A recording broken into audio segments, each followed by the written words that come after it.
What it do, YouTube? It's your boy Matt the Scat. And but hold on. Hey! And today we're gonna be talking about the playoffs, giving our playoffs prediction. But then in this video specifically, we're gonna be keying in on that first round matchup between the Boston Celtics and the Brooklyn Nets. I believe this series is going to be a top 3 series in the entirety of the playoffs, and it's gonna definitely be the best series in the first round. That Memphis Timberwolves series is going to be better than a lot of people are anticipating.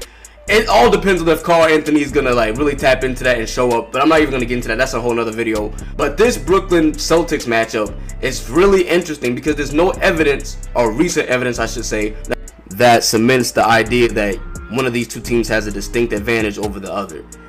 Yes, the Brooklyn Nets beat the Celtics 4-1 in the playoffs last year, but that was with no Jaylen Brown, and that was when the Celtics had Kemba Walker, who I don't even want to get into. He's such a huge defensive liability. I remember in the bubble, they were just, whoever Kemba was guarding, the Heat, the Raptors would just go at whoever. They would just force the switch and get Kemba Walker on one of their prolific scores. Whether it was Tyler Hero, Kyle Lowry, Jimmy Butler, it didn't matter. It was get Kemba on them, and then they would just one-on-one and get a bucket 80% of the time. So I believe Derek White is a huge upgrade from Kemba Walker for what they need. He's not a better player than Kemba, but they really need defense at that position to match up with Marcus Smart. And then in that series, Jaylen Brown wasn't even playing. So you can't use last year to justify the Nets having a huge advantage of them. They're not going to sweep them. They're not beating them 4-1 again. It's not happening. And even though Boston has won the last 3 matchups, like I said, one of them was with Jayson Tatum dropping 54, and the other 2 times, KD and Kyrie weren't playing. So there's really no evidence to say, oh yeah, this team is going to beat this team for sure. But I'm going to give a prediction. My prediction is Celtics in 6. But the more I think about it, I do start to get concerned about Kevin Durant and want to say maybe Nets in 7. But I'm going to say, based on what I saw from the Nets against Cleveland, I feel better about the Celtics' chances off the simple fact that Darius Garland and Kevin Love and Evan Mobley put 108 points up against that defense. And even though I know Mobley and Darius Garland has established himself as an all-star caliber point guard, Jayson Tatum and Jaylen Brown are an entirely different beast as far as a dynamic duo compared to them. Alright, it's just a different animal. So if they had trouble keeping up with them, who knows what shape. And we've seen evidence of Jayson Tatum going off for 50 on KD's head while guarding him some of the time. So Jayson Tatum is clearly capable of keeping up with Durant. I don't know why these analysts are acting like Kevin Durant has such a huge advantage over Tatum. In the clutch, maybe, because Kevin Durant has been there and done that, and we're still waiting for Jayson Tatum to take it to that next level and be clutch in those key moments in a huge game in the playoffs. But just on capability, I'm tired of these analysts acting like KD is so far above Jayson Tatum. Like Jayson Tatum hasn't outplayed him head-to-head before. Isn't capable of going bucket for bucket with KD. So, but that I don't believe Jayson Tatum alone is going to be the exact reason why they're going to win. But I feel that he's going to, as long as Jayson Tatum keeps up with KD, Boston's team is better than the Nets. And I feel that as long as Jaylen Brown, as long as Boston's duo keeps up with the Nets duos, the Celtics bench and role players are going to just be too much for the Nets to overcome, specifically KD and Kyrie to overcome. That's my belief. That's my thinking. Jayson Tatum is going to be able to go head-to-head with KD. He might lose it. He might lose the matchup slightly.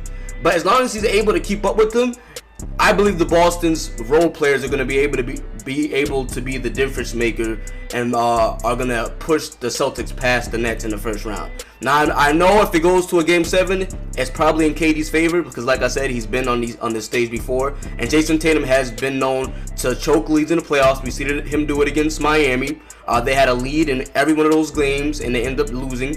And Jayson Tatum, I feel like early in his career, in clutch situations, he will always try to take the Kobe shot, like the most difficult shot, rather than taking the smartest shot or just driving in. But I feel like he's matured, and I think this is the best he's played in his entire career. And Jayson Tatum loves to heat up around New Year's Eve. He did it last season. Around All-Star break, he decides to go off. So I believe he's taking his game to the next level. Jaylen Brown is the X factor to me because Jaylen Brown didn't play last year against the Nets, and I feel Jaylen Brown had an even better season, regular season, than Jayson Tatum compared to what they've done in the past. Jaylen Brown, now yes, I know Jaylen Brown made the All-Star team last year, but I feel Jaylen Brown has taken his game to another level this past 2 years, and we didn't get to see it last year. That's what I'm saying. Jaylen Brown didn't play in last year's postseason, so we didn't get to see his All-Star capability in the playoffs, which we're going to see now. So I believe Jaylen Brown going head-to-head with Kyrie, I think he's going to guard Kyrie sometimes along with Marcus Smart. I would say Marcus Smart is going to guard Kyrie majority of the time, but you might see a Jaylen Brown or a Grant Williams take Kyrie sometimes. But I just feel the Celtics offense and defense, the balance they have, that with the Marcus Smarts, the Jaylen Browns, Jayson Tatum can guard multiple positions at a high level, combined with the fact that they can put up points. Now, I do understand Robin Williams is out for the series. Maybe he can come back around Game 6 or 7, but I believe people are saying that he's more guaranteed to come back in the second round. So that is a huge loss, I'm not going to lie, because if Robin Williams was playing, I would still say Celtics in 6, but it would be way more convincing in my mind. I don't believe it would go to a Game 7 if Robin Williams was playing. But he is. I mean, he isn't, so we got to stick with what the fact is and what the reality is. But let me just say, I'm interested to see how Boston's offense looks, because I feel in years past they became too ISO-centric with Jayson Tatum. But I feel over this past year, especially over the last second half of the season, ball movement has been a key to the Celtics' success. Obviously, Marcus Smart did call Jayson Tatum and Jaylen Brown out. They felt that they were hogging the ball. Yes, they're upcoming superstars in this league, but they were starting to become selfish and thought, oh, it's my team. I'm the best player. I have to do everything. So Marcus Smart, kudos for you for calling them out. I want to see how their offense is. Will they get too Jayson Tatum-centric, or will they be predicated more on ball movement and cutting and rolling to the rim off pick and roll, pick and phase with Al Horford and Jayson Tatum? I'm interested to see what the offense is going to look like. For them to win, I believe they're going to have to move the ball, okay? They're just going to have to. They're going to have to expose the Nets' weaknesses on the perimeter, especially on the defensive end. I don't believe there's no one on the defensive end for the Brooklyn that can guard Jayson Tatum. Now, obviously, no one can guard KD. I'm not here to say that. But I feel like the Celtics have more bodies to throw at KD than Brooklyn has to throw at Tatum. Because at least you could put Jaylen Brown on Durant. Al Horford can go on the perimeter. He's not going to shut down KD. But he's a tall, mobile guy who can switch out on the perimeter and guard KD for a little bit on switches. Jayson Tatum has guarded KD in the past. They just have more bodies to throw at Kevin Durant than the Nets have to throw at Tatum, which is an advantage for the Celtics, obviously. And people are talking about Ben Simmons coming back. I don't think he is. He's been through too much psychologically. And even though it would be good for a defense, and I think he could guard Tatum, it would be another body to put on Tatum. The Celtics have been the best defensive team in the league, especially over the second half of the season.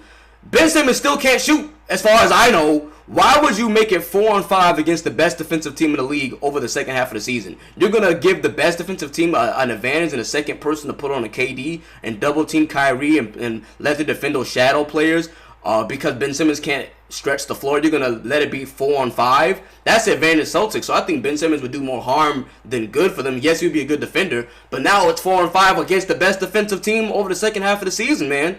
Like, it's crazy. I don't think Ben Simmons coming back is the flex that some people think it is. It's Skip Bayless. Not to mention, I think on offense, Ben Simmons would get more in Kyrie's way, because Ben Simmons needs the ball to be a playmaker and distribute, but Kyrie needs the ball in his hands to be dynamic. Kyrie is best with this. Yes, he can play off the ball because he can shoot, but we all know Kyrie's better with the ball in his hands. And I think Ben Simmons just sitting around being in the paint, but getting Kyrie's way, actually. So I think Ben Simmons coming back isn't the flex some people think. Yes, I understand he's an all-star caliber player who could get you 10, 10, and 10, or 15, 10, and 20. I know the numbers he could put up, but I think, especially now what he's been through psychologically and back injuries now, all of a sudden, so I don't think Ben Simmons should come back. I think he would get in the way. But what do the Nets need to do to beat the Celtics? Let me say that. They need their dynamic duo to outplay the Celtics. Simple as that. KD's going to have to beat KD against Tatum. Bruce Bowen is going to be a key contributor, because him being able to make open threes is going to be a huge part in this series. If he's not making open opportunities off of KD drawing double teams and Kyrie drawing the defense in and making the defense collapse, it's going to be a long series for the Nets. And Seth Curry is going to have to show up as well. He played horrible against Cleveland. I think he had under 10 points, if I'm not mistaken. He's going to have to show up. He had 0 points. To just to confirm that, Steph had 0 points. That's unacceptable. That is completely unacceptable. But I don't think that will happen. I've seen Steph show up in pretty high level stakes before, so I think he'll have a much better game. But it's really gonna for Brooklyn. KD, it's just as simple as KD and Kyrie are gonna have to outplay Jayson Tatum and Jaylen Brown. Jaylen Brown and Jayson Tatum can get slightly outplayed and still win this series because their team is just better than the Brooklyn Nets. That's what it's gonna come down to. I have Celtics in 6. Could be Celtics in 7, but I'm going to say Celtics in 6 based off what I've seen. But if it does go to a Game 7, that would be very scary for Boston. I'm still would say Celtics in 7, but that will make things very scary because Kevin Durant could just go off and drop 60 on Jayson Tatum's head and just show him, yeah, you're coming. Yeah, you're going to be a top 10 player one day. You're probably going to be a top 5 player, but I'm still Kevin Durant at the moment. So it's going to be a great series. I'm going to say Celtics win. They're going to come out at home, establish dominance early. Jayson Tatum's going to play well. I think he's going to have a slow start. I think Jaylen Brown's going to have a slow start. But I think by the end of the game, it's going to be a close game. Celtics pull it out and win by like 8 or 10 points down the stretch in the home game and take a 1-0 series lead over the Brooklyn Nets. Thank you guys so much for watching. We're going to update you on these series, obviously. I'm going to talk about the Grizzlies and Minnesota Timberwolves. That's about to actually take place in like an hour, so I'm going to probably do a game 1 recap, maybe, or just talk about it tomorrow. Thank you guys so much for watching, and I'm out. Peace. Hey.